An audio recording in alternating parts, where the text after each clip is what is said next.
हाँ देखो, तो नेक्स्ट टॉपिक हम देख रहे हैं क्या है, effect of dielectric on capacitance. मतलब जैसे अभी हमने दो प्लेट देखी थी और वो दो प्लेट के बीच में वैक्यूम था, कुछ था ही नहीं, लेकिन इसमें अब हम डाई इलेक्ट्रिक अंदर रख दे रहे हैं तो क्या होगा वो देखते हैं। देखो, with understanding of the behaviour of dielectrics, last topic में let us see how capacitance of parallel plate capacitor is modified when a dielectric is present. As before we have two large plates, दोनों का area A है, separated, वही same चीज बार बार लिखी हुई है। The charges on the plate Q, corresponding charge density sigma होगी, वो सब कुछ हमें पता है। ई नॉट भी हमें पता है, ये भी पता है, ये भी पता है, सब इसमें कुछ नया नहीं है, कुछ भी नया नहीं है यहाँ तक। ओके, क्या हमने जो अभी डिस्कस किया वो E is equal to V by D बोला था हमने, तो यहाँ पे E नॉट बोला है भाई, क्यों? क्योंकि डाई इलेक्ट्रिक आ गया है ना। So E not is equal to क्या आ गया है हमारा, V not by D.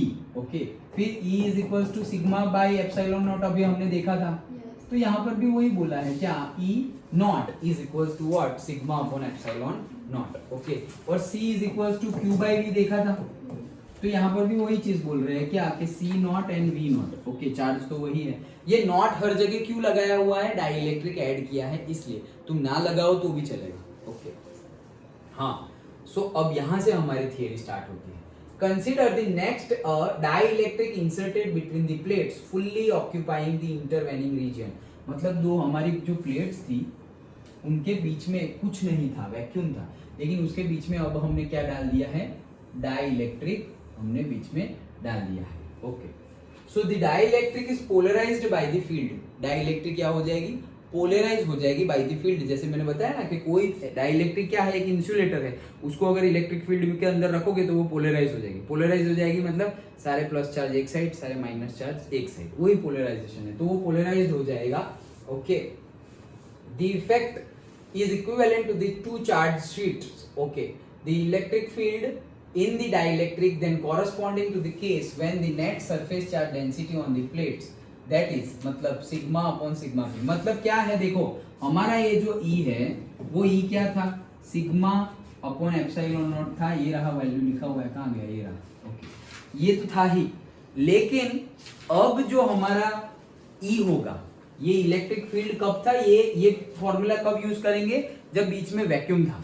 Okay, लेकिन अब हमने डाइलेक्ट्रिक डाल दिया है, तो मैंने तुम्हें डाइलेक्ट्रिक की थियरी वैसे तो हमने कल डिस्कस की थी, यस्टरडे डिस्कस की थी, लेकिन अभी मैंने ऊपर से समझा है ना, तो उसमें एक ऑपोजिट पोलराइजेशन की वजह से इलेक्ट्रिक फील्ड होगी, तो वो इलेक्ट्रिक फील्ड जो होगी उसके लिए क्या होगा, surface charge density sigma P. So इसीलिए E इज इक्वल टू क्या हो जाएगा, sigma minus sigma P upon epsilon not. Okay, ये फॉर्मूला हमारा नॉर्मल फॉर्मूला जो यूज करते थे वो था, और डाई इलेक्ट्रिक रखने के बाद ये फॉर्मूला हो गया। क्यों हो गया, क्योंकि अगर हमने डाई इलेक्ट्रिक नहीं रखा तो यहाँ पर क्या है, प्लस क्यू है, यहाँ पर क्या है, माइनस क्यू है, और positive to negative electric field generate हो जाएगी। तो उसके लिए ये फॉर्मूला है, बात खत्म। ये क्यू है तो क्यू के लिए surface charge density sigma is equal to Q by A हो जाएगा, और ये माइनस क्यू है तो उसके लिए surface charge density minus Q by A हो जाएगा, वो तो पता ही है। लेकिन अब हम क्या कर रहे हैं, बीच में डाई इलेक्ट्रिक डाला तो क्या होगा, सपोज कि सारे के सारे पॉजिटिव चार्जेस, सपोज ये नेगेटिव के पास इलेक्ट्रिक फील्ड की डायरेक्शन में पॉजिटिव चार्जेस आ जाएंगे और यहाँ सारे नेगेटिव चार्जेस आ जाएंगे, तो ये positive to negative charges electric field क्या करेगी, जनरेट हो जाएगी, और ये इलेक्ट्रिक फील्ड का हमने नाम दे दिया पोलराइज्ड इलेक्ट्रिक फील्ड। तो जो नॉर्मल हमारी इलेक्ट्रिक फील्ड थी उससे ये ईपी ऑपोजिट डायरेक्शन में है, इसलिए सरफेस चार्ज डेंसिटी भी ये हमारी नॉर्मल वाली थी और ये पोलराइज्ड वाली है, तो वो माइनस करेगा ना, इलेक्ट्रिक फील्ड इस डायरेक्शन में और पोलराइज्ड वाली ऑपोजिट है तो वो माइनस करेगा। तो ये फॉर्मूला हमारा आ गया। अब ये फॉर्मूला आ गया तो सारे फॉर्मूला चेंज हो जाएंगे। क्यों सारे फॉर्मूला चेंज हो गए, कि ई का फॉर्मूला ही चेंज हो गया ना, ई का फॉर्मूला चेंज हो गया तो सिग्मा चेंज हो गया है। देखो V is equal to ED था, ये रहा, V not is equal to E not D होगा। ये नॉट जैसे मैंने बताया कि तुम्हें रखना हो तो रखो, अदरवाइज तुम जो नॉर्मल यूज करते हो वैसे ही रख सकते हो, नॉट रखने की जरूरत नहीं है। जैसे कि हमने क्या बोला, E is equal to V by D, E is equal to sigma upon epsilon not, sigma is equal to Q by A. C is equals to Q by V। ये सिंपल फॉर्मूला भी तुम use कर सकते हो। Okay, वो तो हमारे ऊपर है, बुक ने नोटेशन यूज किया है, ठीक है, अदरवाइज हम ना यूज करें तो भी चलेगा। सो अब हम क्या बोल रहे हैं कि ये E चेंज हो गया है, अब ये E क्या हो गया है, चेंज हो गया है, तो उसके अकॉर्डिंगली हमारे ये फॉर्मूला भी चेंज हो जाएंगे। तो V is equals to ED था, ये D ऊपर चला जाएगा तो V is equals to ED हो जाएगा, ये रहा V is equals to ED। E की वैल्यू क्या है भाई, E की वैल्यू तो sigma minus sigma P upon epsilon not है, वो E की वैल्यू रख दी तो ये हमारा फॉर्मूला बन गया। समझ में आया? ये जो है उसमें ये D को ऊपर ले गए तो क्या हुआ, E D is equals to V, ऐसा हो गया।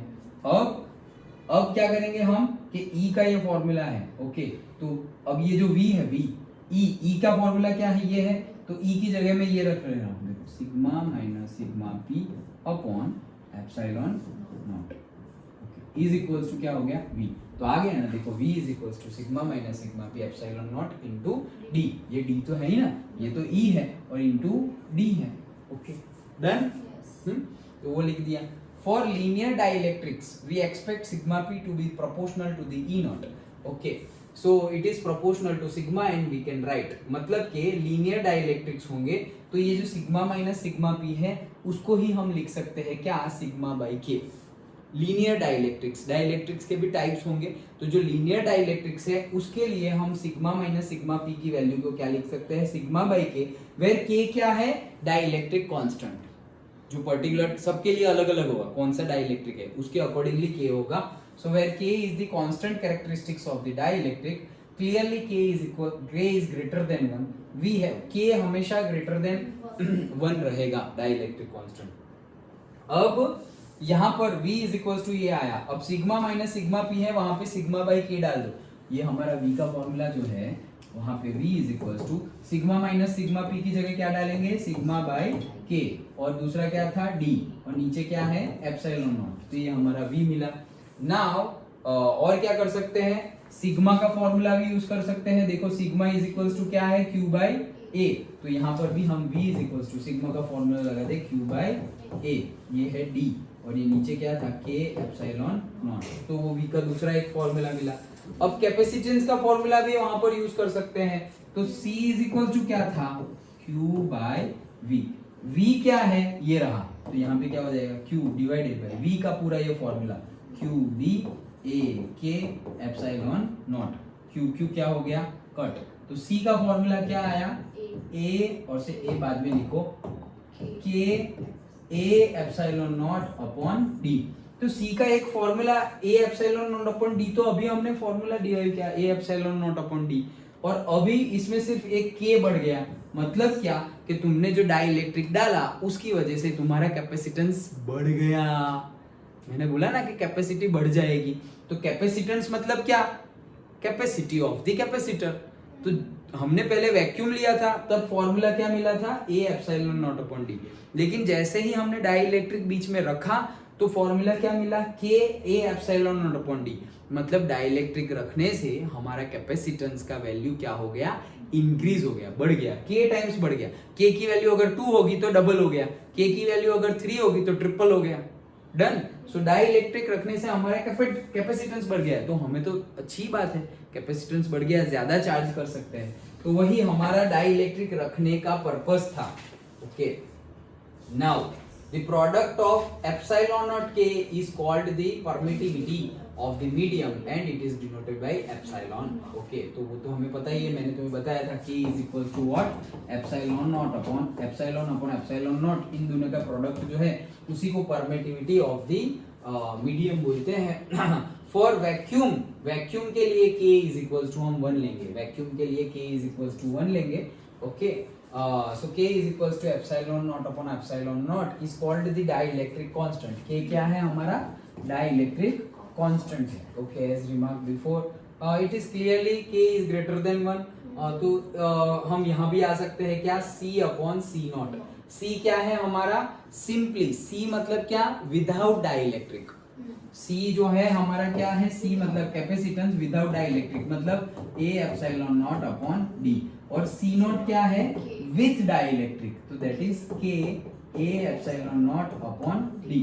तो अगर ये दोनों का रेशियो ले लो, क्या ले लो, रेशियो, तो C upon C not is equals to A epsilon not upon D, फिर 2d k A epsilon not upon D, ऐसा ही होगा। तो ये तो क्या हो गया, कट हो गया।